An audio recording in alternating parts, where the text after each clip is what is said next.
about third year in high school, I got a part-time job in a petrol station, serving petrol, putting tyres on cars. Guy taught me how to do grease and oil change. So I just turned 15. I was doing the running as well. But so my school holiday job and after school, maybe one afternoon a week, and quite often on a Saturday morning, was at the petrol station. And I loved it. Absolutely loved it, because the owner just treated me as a man, and he's a funny character.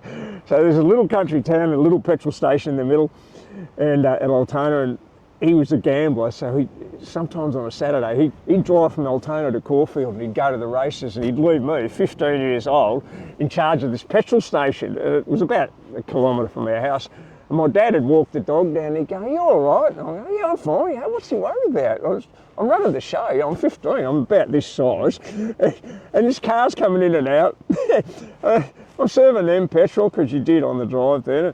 Got a couple of cars on the hoist I'm trying to do a grease and oil change with, and someone else wants tyres, and I'm flipping their tyres or doing a puncture repair, and I'm just running around like a mad thing all Saturday afternoon, because he'd get back, he'd win a few bob on the races, and he'd spot me an extra few dollars for looking after the joint, because it was owned by Ampol, the site, so he was actually an employee.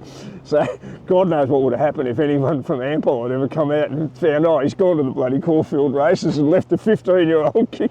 I didn't think anything of it. My dad thought it was a bit weird, but then I'd seen my dad have a petrol station and my brother doing that. He was 9 years older than me from when I was a little bloke in Bathurst. So to me, it was just not what you did when you were 16 or 17. You worked in a petrol station and you ran the bloody thing. Dad had to get my brother to do it because they were so tight for money. Dad would be doing servicing, my brother would be running around on the drive. And I was a little bloke, 6 or 7, watching my brother. So mentally, there was no problem. There was no threshold to cross. So yeah, apart from the church youth group and my running and things like that, I put as much time into the petrol station as I could, and I think that's part of why I resented the last few years of high school, because I felt like I just want to leave and work in the petrol station, work on cars or stuff like that a little bit. So it didn't. Apart from mad interesting girls, it probably. But on the other hand, it was good because. I got a lot of respect from men, and it was a very blessed bloke drove at that stage, and oh, you did that grease and oil change. Oh, you bloody you set me timing up really good. The bloody thing starts really good now. I learned how to do points and plugs and all the shit on cars that you did in those days. You can't do anything on them now. But it helped me later when I got cars, because I could only afford bombs and I could always do all my own work. Sorry. Yeah, because do we have any gas stations that still offer the same sort of services?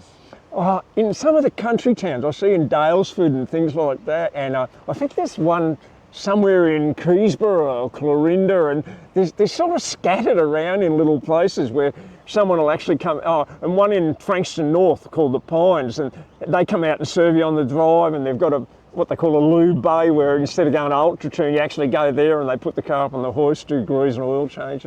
But most of that's been fragmented out now, that you go to a tyre place for that, you go to a service place for an exhaust, and everyone, just as I was about finishing working in petrol stations and the kids came on, I was earning enough money to not work part-time, because even after we got married I did it, and the kids came, and I thought, great, I'll be able to sit in the car and someone will serve me petrol. No, that was when they chose to, you've got to get out of the car and serve petrol. So I thought, damn that, I've just done 15, 18 years of part-time serving petrol to other cars. Now I've got to do it for the rest of my life in mine. So I love it now. If I drive in and Patty will just go, she loves it. She loves getting out of the car and putting the petrol in.